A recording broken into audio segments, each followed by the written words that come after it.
Oob, you should not fear Saiyan blood. Your next test is to survive this. What the hell has happened to Piccolo?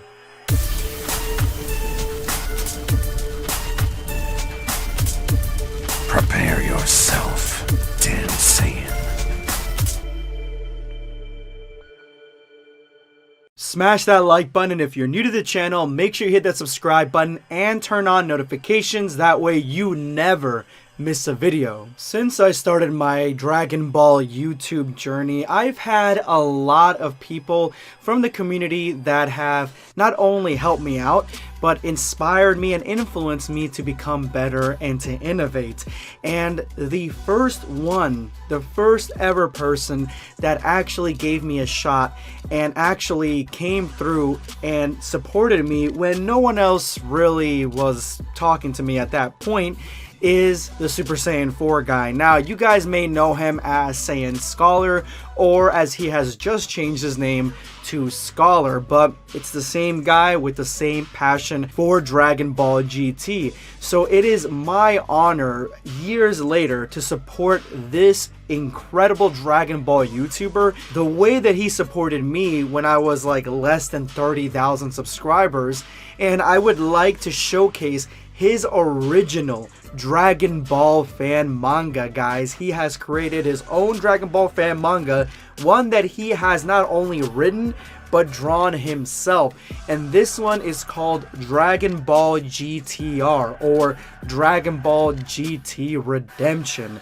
And this is a Dragon Ball fan manga that focuses itself on rewriting Dragon Ball GT and creating a much more streamlined and interesting story with huge pathways as to which direction this story would go, if it's gonna go in a direction more focused on Dragon Ball GT or Dragon Ball Super. The sky's the limit with this Dragon Ball fan manga. Now I'm gonna leave a link to his Dragon Ball fan manga in the description below and the top comment. Go ahead and support him there. That way we get the second chapter as soon as possible, guys. Even if you want to just jump on there, hit that like button and say Blackscape sent ya, that would be fantastic because it helps his video in the algorithm and you guys will be supporting a original member of the Black Squad. But today I am going to be reviewing this incredible Dragon Ball fan manga. So let's go ahead and hear it from the GT Saiyan himself as to what the focus of this Dragon Ball fan manga is.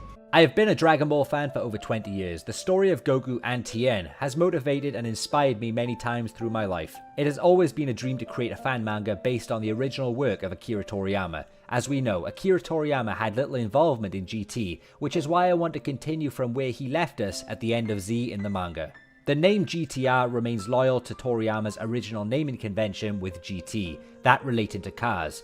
It's similar, but the R emphasizes an extension. But what does the R mean? Retelling, rewritten, reborn, rebirth, resurrection?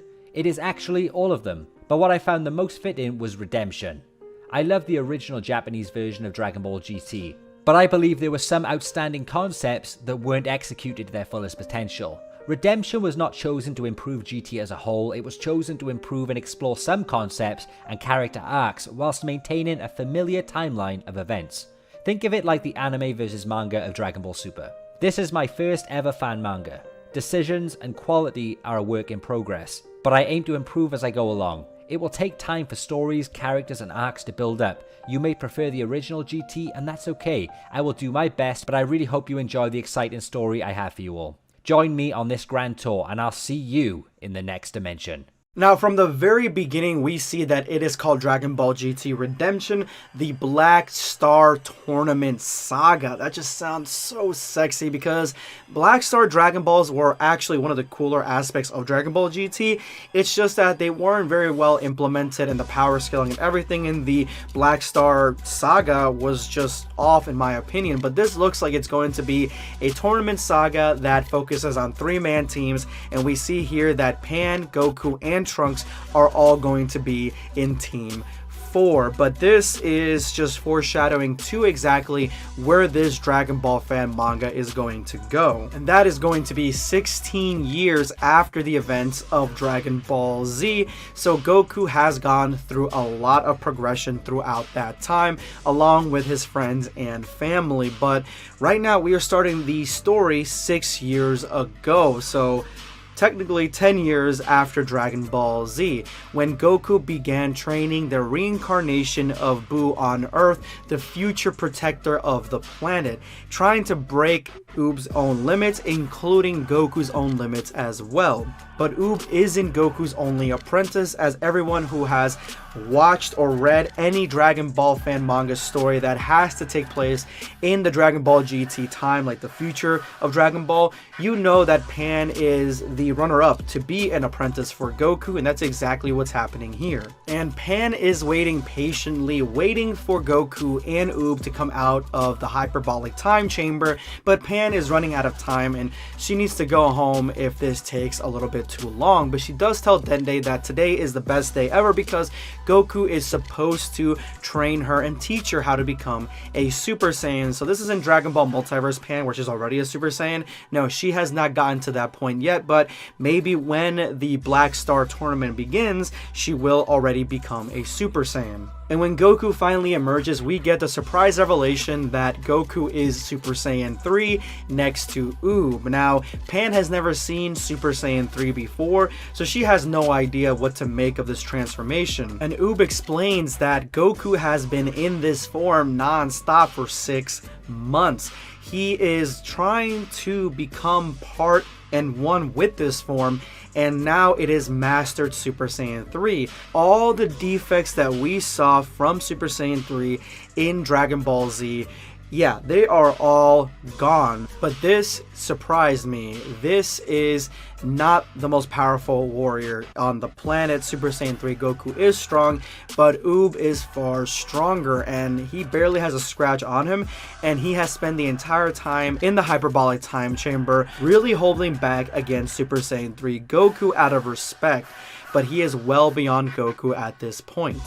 So that's really cool to see that Goku isn't top dog anymore, and Oob isn't like a Mary Drew or anything like that, or Mary Stu, whatever you want to call it. He isn't like that because he does have the Majin reincarnation inside of him, and as you guys remember from Dragon Ball Deliverance, like Oob has a lot of directions that he could actually go when it comes to gaining brand new abilities and powers and becoming far stronger. So it's not like a huge leap of faith to say that he is, at this point in time, the strongest warrior on the planet. Pan gets discouraged because she sees how much more powerful both of them have become, and Goku promises that he is going to train her to become the best Super Saiyan possible. But just like Goku in Dragon Ball Z, he forgot that the Tenkaichi Budokai is actually tomorrow. So Goku told Dende to remind him when the tournament was, that way he wouldn't forget.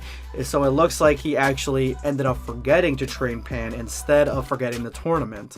And that's when we get a really cool scene of Mr. Satan with Buu. And Mr. Satan actually won his match, his retirement match. That is what the big deal of this Tenkaichi is, because Mr. Satan is no longer going to be the world's strongest in this tournament. And you can see right here in this shot that we have not only a reference to the Omni King in the back in a picture, obviously an Easter egg, but as you can see here, what they're drinking is Beerus and Whis. Again, this Dragon Ball fan manga is going to go in so many different directions and go into Dragon Ball Super and Dragon Ball GT, but one thing for certain, there's going to be a lot of Dragon Ball Super Easter eggs in this story. Goku wants Oob to train himself against Vegeta, the strongest other Saiyan on the planet, and Dende reminds Goku that he needs to get in contact with Vegeta because he hasn't talked to him for some time, and Goku realizes that is the case, and that is when Oob senses something out of the ordinary. A dark unknown presence has revealed himself, and it is Piccolo. At least it is supposed to be Piccolo. Piccolo makes it clear that a Saiyan won't be winning the tournament, and everybody is in shock as to what the hell Piccolo is now. Even Goku is getting chills as to Piccolo's energy, and Oob realizes this isn't the same character that Goku described, because Oob's never met him before. And yeah, Piccolo has absolutely changed. And he points his finger at Oob and says that he should not fear Saiyan blood. It is Namekian blood that he should fear, and begins to gather ki at the tip of his finger. But before they can even react, Piccolo shoots Maya Misapo, and it's supposed to be a dark version of the special beam cannon at Oob, and Oob barely dodges it, but he does dodge it and survives Piccolo's attack. Everyone's a little pissed off at Piccolo for taking things too seriously, and Piccolo reverts back to his normal form, and he says, "Calm down, Goku. I was just merely testing that prodigy of yours." And they're just shocked that Piccolo has gone such a drastic transformation. So what ended up happening is that during the time that Goku has been training Oob, Piccolo decided that the Earthling way of training is no use to him anymore, and he needs to go back to his homeland to train on planet Namek in the secret Namekian arts, trying to find the secret of his Namekian blood, and that is exactly what he has done, and that is the new transformation that he has gotten. Now, this whole panel, all this, with Piccolo being basically a badass at this point and having a new transformation that seems to be wicked and evil, but he reverts to a more agreeable person after he goes back to base. It's all an attempt to make Piccolo more relevant, and I'll let Saiyan Scholar tell you exactly what he believes about Piccolo. The idea was also to bring Piccolo in with importance once again.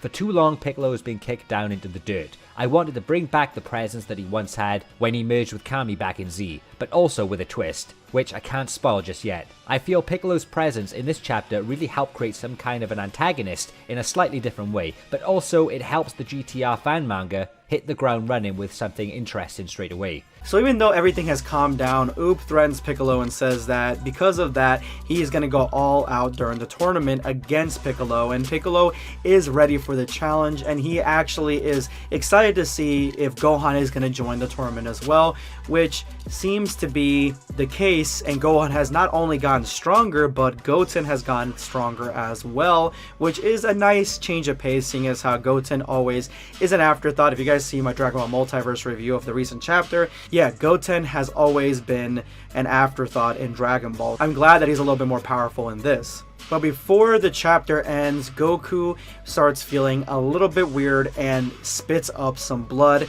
and at this point he holds his heart and begins coughing. His heartbeat is thundering in his chest, and he passes out, popping out of Super Saiyan 3, and he is completely out cold by mysterious reasons. And that leads us to the end of the video, and the next chapter of Dragon Ball GTR is Goku's Dark Secrets. So we're going to find out exactly what Goku has done and why he has passed out at this moment. I honestly thought that he passed out because he has been in Super Saiyan 3 for so long, but just because of the title for the next chapter, I think Goku has done something to bring this upon himself, and that's going to go into the next chapter of Dragon Ball GTR. Anyway guys, thank you so much for watching the video and getting to this point, and if you made it to this point of the video, thank you so much. Don't forget to drop a hashtag early video squad, that way you guys can get a shout out in my next video. And today's hashtag early video squad winner is going to be Kujera Portrays Again. This is the first time that I've done a hashtag shout out twice in 2 videos in a row.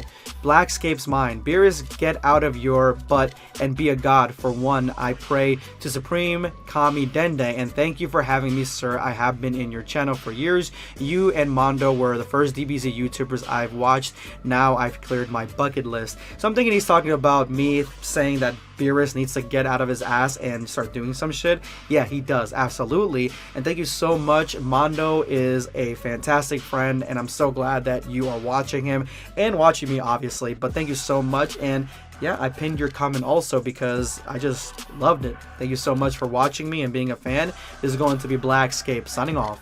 Take care, guys.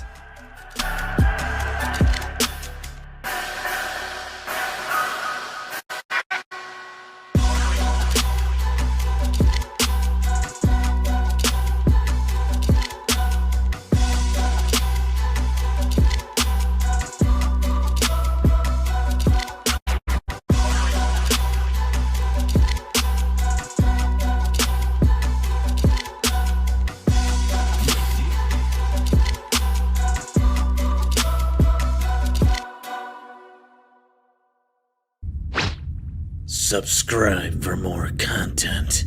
Or perish.